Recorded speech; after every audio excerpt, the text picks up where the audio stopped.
Soviet heavy tank, object 279.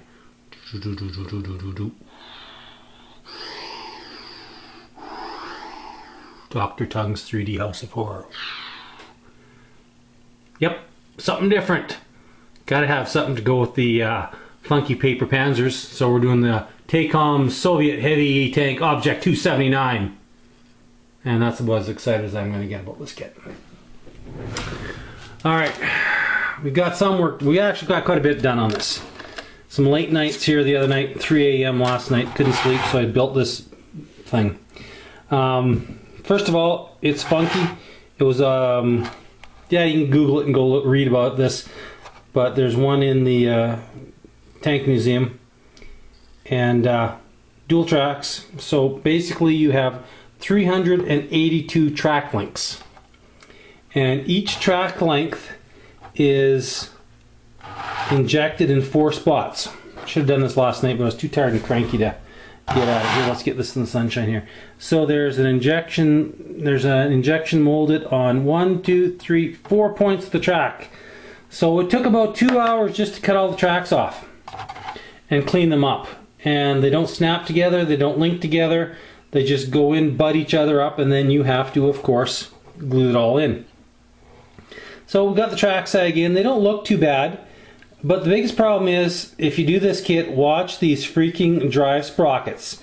The pins are misaligned, so I put them together, they looked good, I glued them up, and then when I tried to fit the tracks, they are about a millimeter and a half out of sync.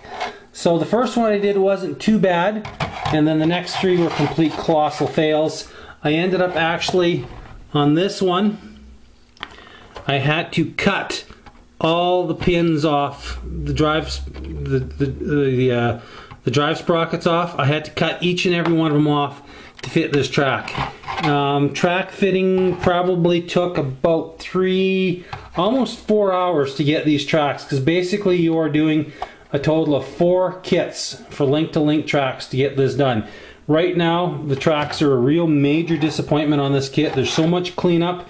The fit is poor. The parts fit generally are pretty bad.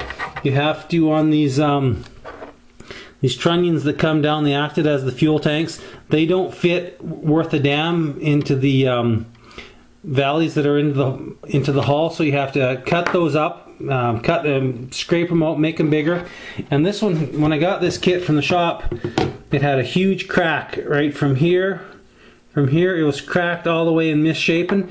So right off the bat I had to clean that all up. It cleaned up good. I super glued it and fixed that up, but that the box was in good shape, so something must have been dropped on it before it was packaged up, because I had quite a few track links that were broken, and all these outer rings on the drive sprockets were buggered up. They were all broken and misshapen, so that may have contributed to my fit problems. I probably should have just packed it back in the box and taken it back to the local shop, but I didn't really want to make any waves in my local hobby shop there. Well, I bought 3 kits, and he basically threw the 3rd one in for free.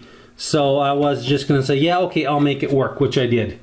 And it more or less did. But these tracks, be aware that these tracks are a real nightmare, and it's definitely not a kit for someone just wanting to build their first piece of armor. These tracks and this fit on these so far, I wouldn't say you have to be advanced modeler, but you need your patience, and you should have done a few link-to-link track sets before you've tackled these. Now, it comes with some photo etch, which is nice, but for whatever reason, Takom has decided to cover this in a silver gray black primer that's incredibly thick, which is really unnecessary, because most of us are going to prime these anyway before they put them on. And the instruction manual for folding is brutal, and there's a few parts there that I have no clue how you're supposed to take apart and fix up, but you can see there's photo etch there. These are really nicely done. They're nice photo etch. They would have been really nice had they not slathered this thick, heavy primer on for no good reason. It's fairly simple. A lot of the small parts are soft detail, poorly molded, heavy seam lines. The barrel is a big 2-piece barrel. and it takes quite a bit of cleanup to get the barrel sorted out. It also comes with a little short stubby howitzer, but for the most part the smaller parts are fairly indistinct and poorly molded. This plastic is fairly soft and doesn't respond very well with the Tamiya thin. It doesn't respond whatsoever to the orange Tamiya. I've been using the Ambroid Pro Weld on it, and it's not too bad. There's some highlights. The turret is just beautiful. I love the turret. You get 2 turrets, which is really kind of cool.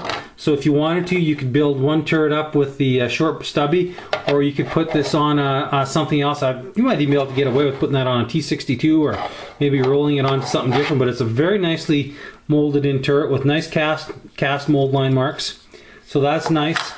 Overall, right now where I'm at with this kit, I would give it out of 10, no more than a 6, based on very poor track design, poor fitting tracks, and soft indistinct molding of the smaller detail parts.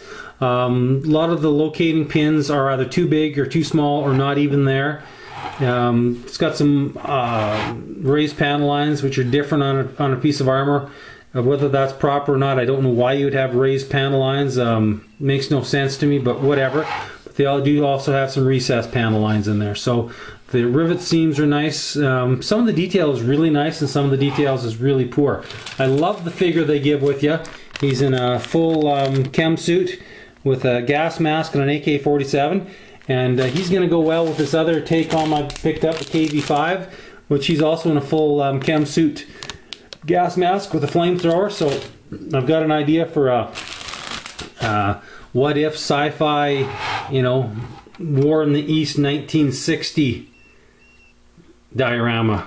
So I figure I'm going to throw this out and maybe one of those paper panzers, and yeah, it's going to be kind of cool. So that's coming along. I want to get this one done because I want to get the KV5 done.